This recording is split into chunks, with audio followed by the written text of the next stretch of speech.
Ooh, you guys ain't ready. You guys ain't ready. This video is gonna be a real scream. Because I'm gonna talk about Scream Factory releases. Hi diddly ho neighborinos. Welcome to my YouTube channel. Now I know in my last video I said like, oh, I'm not gonna do a video a week anymore and I'm busy and all that kind of stuff, but turns out I'm not as busy as I thought, because look, here I am. I'm back in my movie emporium to talk with you about spooky movies, because it's Halloween. Now, in Halloween's previous, Halloween times rather, I would do every single day, upload a new video where I'm talking about a different horror movie and all that kind of stuff. I'm not doing that this year for two reasons. One reason, I don't have the time, to be honest with you. To do every single one. I didn't plan for it. I didn't plan ahead. I just can't do it. And then the other reason is that's like a channel killer. Every time I've ever done that, like the two other times that I did that, I had lost subscribers and didn't get many views. And I'm not saying that in like this type of way that's like I'm trying to guilt trip you and be like, you don't support me. It's just, it's not the content that you guys want, so it's not the content I'm going to give. I'm not a dumbass. So check this out. We're going to go over every Scream Factory movie that I own. I'm going to try to be quick. It's got about 20 minutes left on my camera of filming time. And we're going to see if I can talk about, I don't even know how many titles I got here. We're going to see if I can talk about all my Scream Factory movies in less than 20 minutes. So without further ado, we got a lot of shit to do. We got a lot of movies to go through. So let's go. First one, this is in no particular order, but just how I grabbed them. So the Creepshow Scream Factory release in the slip box. I'm a sucker for these slip boxes. I'm a sucker for like box sets, stuff like that, because if you know from videos that I've watched previous, or videos that you've watched on my channel previously, I'm the biggest reason why I'm into physical media is I love the artwork.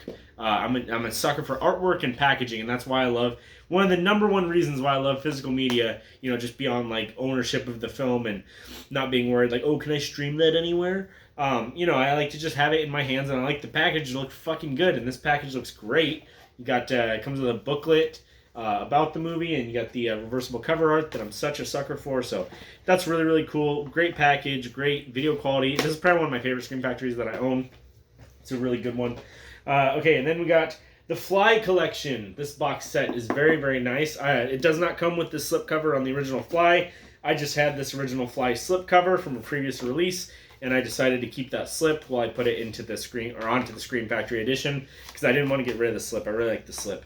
I don't keep multiple editions of the same movie, because if I did that, then my collection would just be ungodly. This whole entire room would be movies as opposed to just the movie wall, which to me that's not a bad thing. But I got a wife and a kid on the way, and they might disagree. And then we got the Critters Collection. I got this for an absolute steal on Amazon. I got this for $20. Just randomly. It's like they smoked crack and put this on sale for $20, and I reaped all the benefits. I wouldn't say I'm a massive Critters fan, but I'm enough of a fan to spend $20 on this amazing box and enjoy it. I do like the movies. I think they're very fun, but they're not like, I'm not trying to watch these every day in my life forever, but they're fun movies. They're a good time, and especially when my son gets a little older, I'll probably watch Critters with him. That's a fun kind of an introduction to horror type of a movie. I will mention that Fly Collection that I got too. I got for an absolute steal. I got that for $25 at Walmart. And I want to say it's because it's mismarked, but that's just what they put it at, because that stayed the price for like a long time over there. And then I got RoboCop 2. This is a Scream Factory release. I don't know why this is a Scream Factory release. This should be a Shout Factory release, because it's not horror per se, but hey, you can't complain. You got RoboCop 2. I got the RoboCop Arrow edition. Somewhere around here, over there. I can't grab it. I'm too lazy. But it's the Arrow Steelbook, and then I got the Compliment. I got the Scream Factory edition. Got the Howling Scream Factory edition. I got this at Walmart. Again, you can just find Scream Factories at Walmart for some reason, like in the $5 bin. The only thing is they usually don't come with the slip, which is kind of a big downside to me, because I'm a sucker for slip covers. But the Howling, great werewolf film. Has a scene where people transform into werewolves while they're getting naughty. So how could you not love that, right? Night of the Demons is another great Scream Factory release. You'll notice with my Scream Factory stuff, I like to, because they got reversible cover art. I usually 9 times out of 10 I prefer to have the original. It's like the VHS looking cover art, the original kind of a poster, as opposed to the artwork that they commission. I usually don't really care for that. Like, it looks okay, their commissioned artwork, but it's never as good as like the actual release poster or the VHS cover art, what have you, that kind of thing. Like, that looks so much better, Okay, then we got Demon Knight. I hadn't seen this up until a few years ago. Nobody told me that Demon Knight is a great movie to watch around Halloween time, and it's so fun. Billy Zane is an absolute madman in this movie. Really, really, really, really good comedic timing. It's a wonder why he didn't have a bigger career in like comedy movies, but he's just popping up in Titanic and shit. Speaking of hilarious, this movie is one of the funniest ever. Serial Mom is hilarious. My wife is kind of like, it's tough to make my wife laugh, and she'll tell you because she's so funny that, like, something really funny has to make her laugh. And she's funny. She's not as funny as me, but Lord knows she trying. No, she's pretty funny. But this movie's funnier than my wife. She's in the other room. That's why I'm laughing so hard, because I know she can hear this. She's gonna probably figuratively whoop my ass after this. Not actually whoop my ass, because I'm not being abused. You don't have to worry. Don't comment anything. She's just gonna say like you're a bitch or something. I'll be like, yeah. Anyways, what do you want for dinner? Check this out. This is Willard. This is a good ass movie. If you haven't seen Willard, absolute classic. Really, really fun. That one's not really scary. That movie's kind of like unsettling. It's like disturbing. Fall in love with rats and shit. Not like in love, but you know what I mean? Like, he just likes rats. Yeah, they're just friends. Then Sleepaway Camp. If you know, you know. The ending of this movie, so wild. So unexpected for the first time you watch it. But really, really good movie. This movie rides that line between so bad it's good and so good it's bad. That didn't make sense. That made sense in my head, but as I was saying it, that sounded dumb. But you know what I mean, right? Like, we're all friends here. You get what I'm trying to say. It should not work, but it works. That's what I'm trying to say. Jeepers Creepers 1 and 2 double feature. I think this is out of print. I'm not 100% certain, but again, $5 bin at Walmart. Crazy. Unbelievable. The director of those movies, Victor Salva, is bottom of the barrel trash, but I don't like the second movie. The first movie, chef's kiss, fantastic. This I know is out of print. This is the Return of the Living Dead Blu-ray 2-disc collector's edition with the slipcover. Yes, go ahead, be jealous. I put a little horror sticker on there. I have a sparing amount of horror stickers, and I only put it on the movies that I really, really love. So the movies I love if they have a horror sticker. But yeah, really, really good. I found that it was at a monster movie convention for $10, and that was after it went out of print. So you're goddamn right that I bought that. 8mm, Nicolas Cage, really, really good movie, directed by Joel Schumacher, who also famously directed Batman and Robin and Batman Forever, and The Lost Boys, the best. I'm gonna say it's the best vampire movie of all time. The Lost Boys takes the cake. But yeah, 8mm, good movie. It's kind of a spiritual sequel to 7 because it's got the same writer and it's got that same like feeling of dread that 7 has, but this time he's going and looking into snuff films and disturbing things like that. This is Relic. This movie is terrifying. This movie gave me an existential crisis when I watched it because this movie's all about the fear of getting old and having dementia, and I'm afraid of both those things. Like really bad actually. And then we got The Autopsy of Jane Doe, another one of the scariest movies I've ever seen in my life. If you have not seen The Autopsy of Jane Doe, 'tis the season, my friend. It's time to watch this movie. It's really, really good. Really, really, really scary. It really gets under my skin. Because another thing I'm terrified of is death, and that's what this movie's all about. Crazy shit, and other things I'm not going to spoil. But yeah, watch that movie. Really, really good. The Vigil, another great film. I'm going to say that about every movie because obviously that's why I own it. But this movie is pretty underwatched. Really, really good. It's all about it's like a Jewish tradition that, amongst like Orthodox Jewish people and stuff like that, that when somebody dies, you sit with the body until it's put to rest so that an evil spirit does not come and take the body over. This fool is asked to do that and doesn't do it as good as he potentially could, and things go downhill, as they tend to do in horror films. Next, we got The Dead Zone, a great Cronenberg film written by that boy, Stephen King. Well, he didn't write the screenplay, but he wrote the book. This is a really good movie. I hadn't seen this up to a couple years ago, and really good movie about, what's his name? I want to say Anthony Hopkins, but that's not Anthony Hopkins. God damn it, Christopher Walken. Really great movie about Christopher Walken. He is in an accident, and when he comes to, he can see how people die. And then he uses those powers for good sometimes. And then we got Tales from the Dark Side, the movie. This is basically Creepshow 3.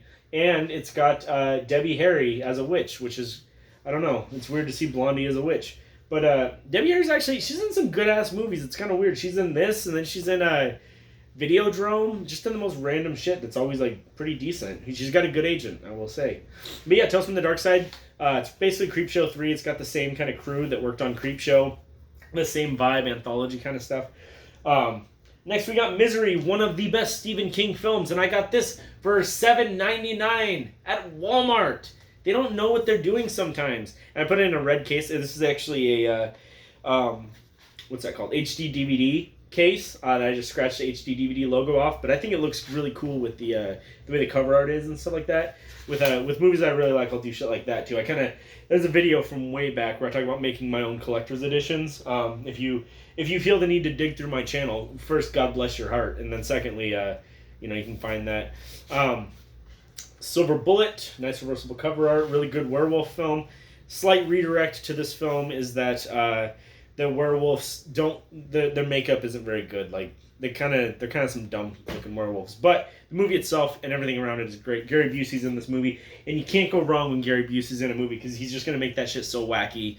It's unbelievably fun to watch. Pet Sematary 2.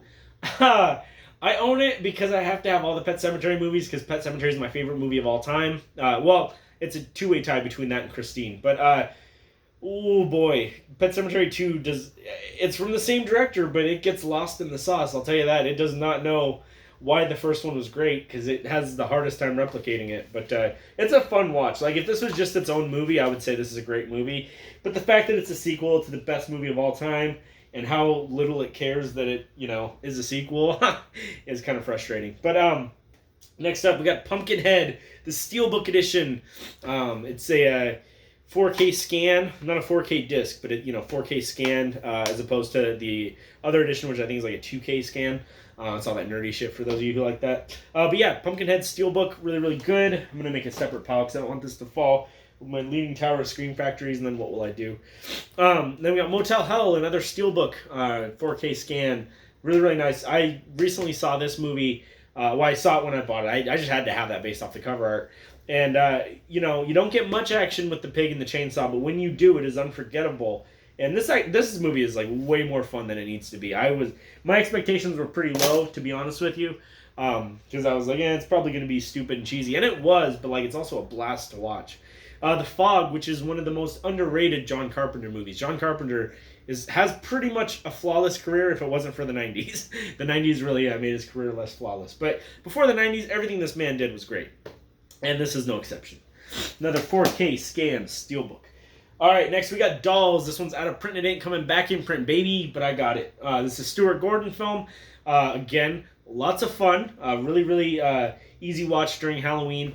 Maybe I'm not the best guy to be saying stuff like this because my taste in movies is kind of warped, but I think this is fun for the whole family. Yeah, there's some gore and all that kind of stuff, but overall, if your kid's like 10 and up, I would say they're okay to watch Dolls. I watched it, and look at me, I'm fine. I'm chilling, I think this one's out of print too. Look at me. Look at my blessed life. The From Beyond Screen Factory edition. This movie is great. It's like a Reanimator. It's the same cast and crew, but even more perverted, if you can believe it. And I don't know why, but I like pervy ass movies. All right, Army of Darkness. This is the third best movie of all time. This movie is absolutely flawless. I would not change a thing about it. Look at that. Oh, the reversible cover. I told you. My favorite movies always get the horror sticker.